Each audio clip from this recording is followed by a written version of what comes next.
మీరు మీ అభిమాన shows and serials TV కన్నా ముందు ఈటీవీ విన్ యాప్ లో చూడండి. Download and subscribe to ETV win app. 99 రూపాయలు మాత్రమే.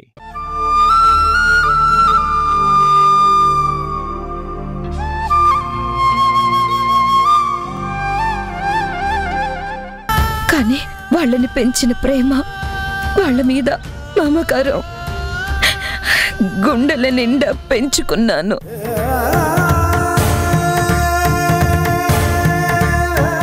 వాళ్ళని నా దగ్గరే ఉంచుకోవాలన్న చిన్న స్వార్థం, వాళ్ళని దూరం చేసుకోలేని బలహీనత.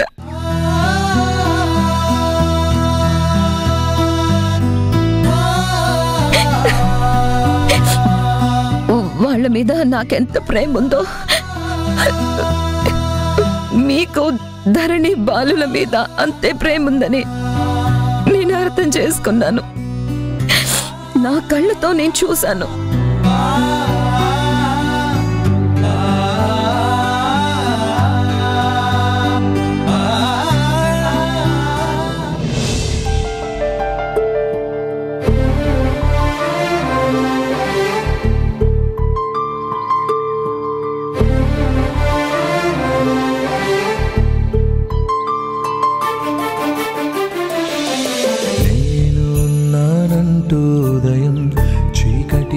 దాటే సమయం పరుగెత్తుకు వచ్చే హృదయం నానా ఎన్నాళ్ళుగా సిగట్టనలేదే వేగం ఏ ఊహకి అందని త్యాగం నానా కనిపించని దైవానికి నువ్వే నాన్న రూపం కనిపించే ఏ అమ్మకి నువ్వే కదలోకం అనుబంధం అనే కోవెలలో నువ్వేగా తొలి దీపం మన ఇద్దరి బంధం చూసిన విధికెందుకింత కోపం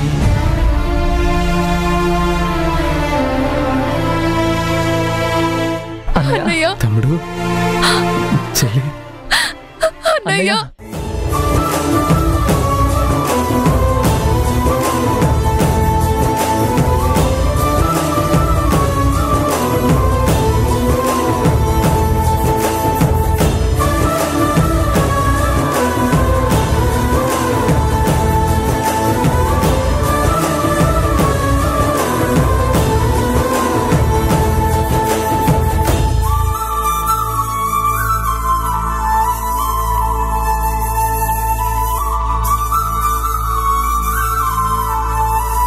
వద్దమ్మా, ఇంకా నువ్వు కన్నీళ్లు కార్చాల్సిన అవసరం లేదు. నువ్వు, నాన్న, తమ్ముడు, నేను, చెల్లి అంతా ఒక ఫ్యామిలీ అమ్మా. హ్యాపీగా ఉండొచ్చు. ఇంకెవ్వరు మనల్ని విడదీయలేరు.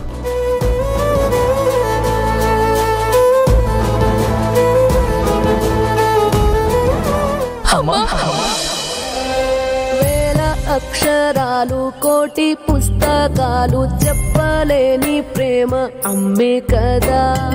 అంతం లేని సొంతం, పంతం లేని బంధం, స్వార్థం లేని రూపం అమ్మే కదా. ఎంత నిండుగా నీడనిచ్చిన ఎండ తప్పని చెట్టే అమ్మ, కంటి నిండుగా నీరే పొంగిన రెప్పముయని చూపే అమ్మ. హలో, ఏంటిది? ఎవరి అడ్రస్లు వాళ్ళకు దొరికేసాయని హ్యాపీగా పండగ చేసుకుంటున్నారు. మరి నా సంగతి ఏంటి?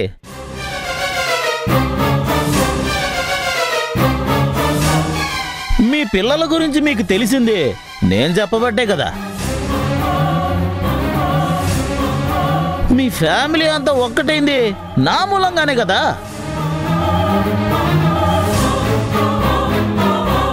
ఇన్నేళ్ళు ఇది నా మేనకోడలిలా పెరిగింది. దీని మీద నేను ఎన్నో ఆశలు పెంచుకున్నాను. ప్రాణం కంటే ఎక్కువగా ప్రేమించాను. దానికోసం నేను ప్రాణాలు ఇవ్వడానికైనా రెడీ. మీ కూతురు దొరికిందన్న సంతోషంలో దాన్ని నాకిచ్చి పెళ్లి చేయండి. ఏంటి? నా చెల్లి నీకిచ్చి పెళ్లి చేయాలా? చెయ్యాల్సింది ఆ పెళ్లి కాదు, ఈ పెళ్లి. రేయ్, నీలాంటి రోక్కి నా కూతుర్నిచ్చి ఎలా పెళ్లి చేస్తాననుకున్నావురా? అసలు ఆ మాట అనే అర్హత కూడా నీకు లేదు. హలో, అర్హత నాకు కాకపోతే ఇంకెవడుకుంది? రావేరా?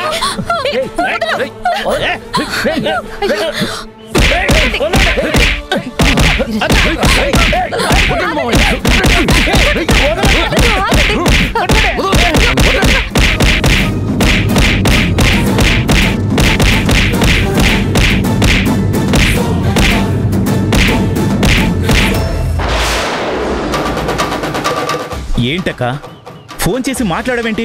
చెప్పక్క. అందరూ ఎవరి దారిన వాళ్ళు హ్యాపీగా వెళ్ళిపోయారు. ఈ విషయం బయట పెట్టడం వల్ల నాకేం లాభం వస్తుంది?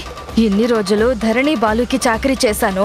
ఇప్పుడే నిజం చెప్పేస్తే మళ్ళీ ఆ మధుకి చాకరీ చేయాల్సి వస్తుంది. నా బతుకంతా మంది పిల్లలకి చాకరీ చేయడమేనా? నాకేం కర్మ పట్టింది? అంతో ఇంతో ఈ రహస్యాన్ని నా కడుపులో దాచుకుని సొమ్ము చేసుకోవాలి. అక్క, నిన్నే.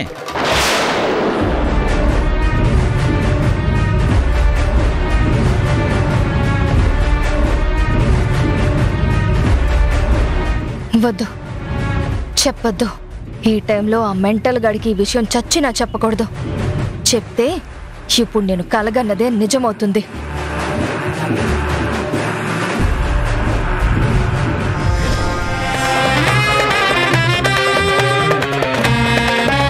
చెప్పొద్దు. కేశవ గడికి మాత్రం చెప్పొద్దు. వాడికి తెలిసిందంటే వాడు గొడవ చేస్తాడు. ఊరంతా పాకుతుంది. ఆ జనని గుణాల చెవిన పడుతుంది. వాళ్ళొచ్చి వాళ్ళ కన్న పిల్లలు ధరణి బాలుని తీసుకెళ్లిపోతారు. అప్పుడు ప్రతాప్ మధుని చెరదిస్తాడు. నేను మళ్ళీ సపత్తల్ల అవతారం ఎత్తాల్సి వస్తుంది. అంతకు మించి జరిగేది ఒరిగేది ఏమీ లేదు. ఈ విషయం వాడి చెవిన వెయ్యకుండా బాగా ఆలోచించి ధరణి ధీరజ్ల పెళ్లి చేసి కోట్ల ఆస్తి రావాలని ఆ శక్తి పెద్ద ప్లాన్ చేసింది. అది చేసినట్టుగానే నేను ధరణికి నా తమ్ముడు కేశవ్తో పెళ్లి జరిగేటట్టు చేస్తే ఆస్తి మొత్తం కేశవదవుతుంది. నేను మహారాణిలా కేశవ నీడలో బ్రతికేయచ్చు. సో ఆ ధరణి ధీరజ్ల పెళ్లి జరగకుండా చూడడమే ఫస్ట్ ఇంపార్టెన్స్. అది నా తమ్ముడి పెళ్ళామైతే వాడు దాన్ని చెప్పు కింద తేల్లా అణిచి పెడతాడు. నేను హ్యాపీగా లగ్జరీగా బ్రతికేయొచ్చు. ఎట్టి పరిస్థితుల్లో ధరణి పెళ్లి కేశవతోనే జరగాలి.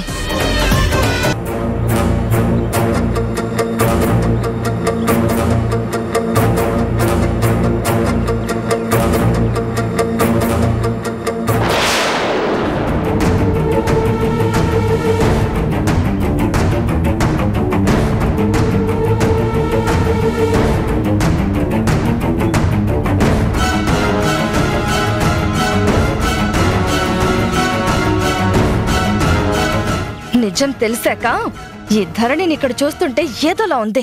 పరాయి తల్లిదండ్రుల బిడ్డకి మా ఆయన కన్న బిడ్డలా నేను సేవలు చేయడమేంటి? దీనికోసం కన్న తల్లిలా తాపత్రయపడమేంటి? దీని బాధ్యత నాకు అక్కర్లేదయ్యా. ఇది నీ కన్న బిడ్డ కాదు, దీనికి నేనేం చెయ్యదలుచుకోలేదు అని ఆయనతో ఎలా చెప్పాలి? చెప్పలేక మింగలేక నాలో నేనే సతమతమై చస్తున్నాను. ఎంత దొంగ ప్రేమ నటిస్తున్నాడో. వీడి ఆశంతా దీని వెనుకున్న డబ్బు కోసం, కానీ దీని మీద ప్రేమ పాడా. ఆ 3 ముళ్ళు వేశాక దీన్ని గదిలో ఓ మూలను కూర్చోబెడతాడు.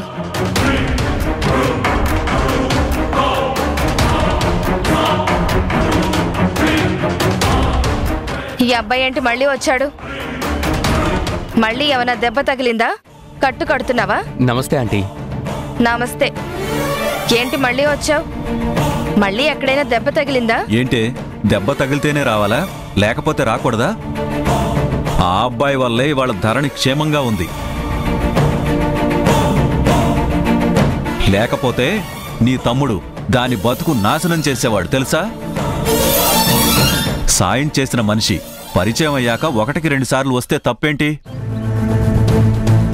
మీకు నాకు తప్పేం లేదండి. మన సాయాలు మన పరిచయాలు బయట లోకానికి తెలియదు కదా. వయసొచ్చిన ఆడపిల్ల ఇంట్లో ఉంది. పరాయి వాళ్ళు ఇలా 1కి 10 సార్లు ఇంటికొస్తే చూసేవాళ్ళు ఏమనుకుంటారు అని నా భయం. పైగా అదేమి చిన్నపిల్ల కాదు, తల్లిగా నా బాధ్యత నేను పట్టించుకోకపోతే ఏం తల్లివమ్మా ఏం పెంపకమమ్మా అని నా మొహానే అంటారు.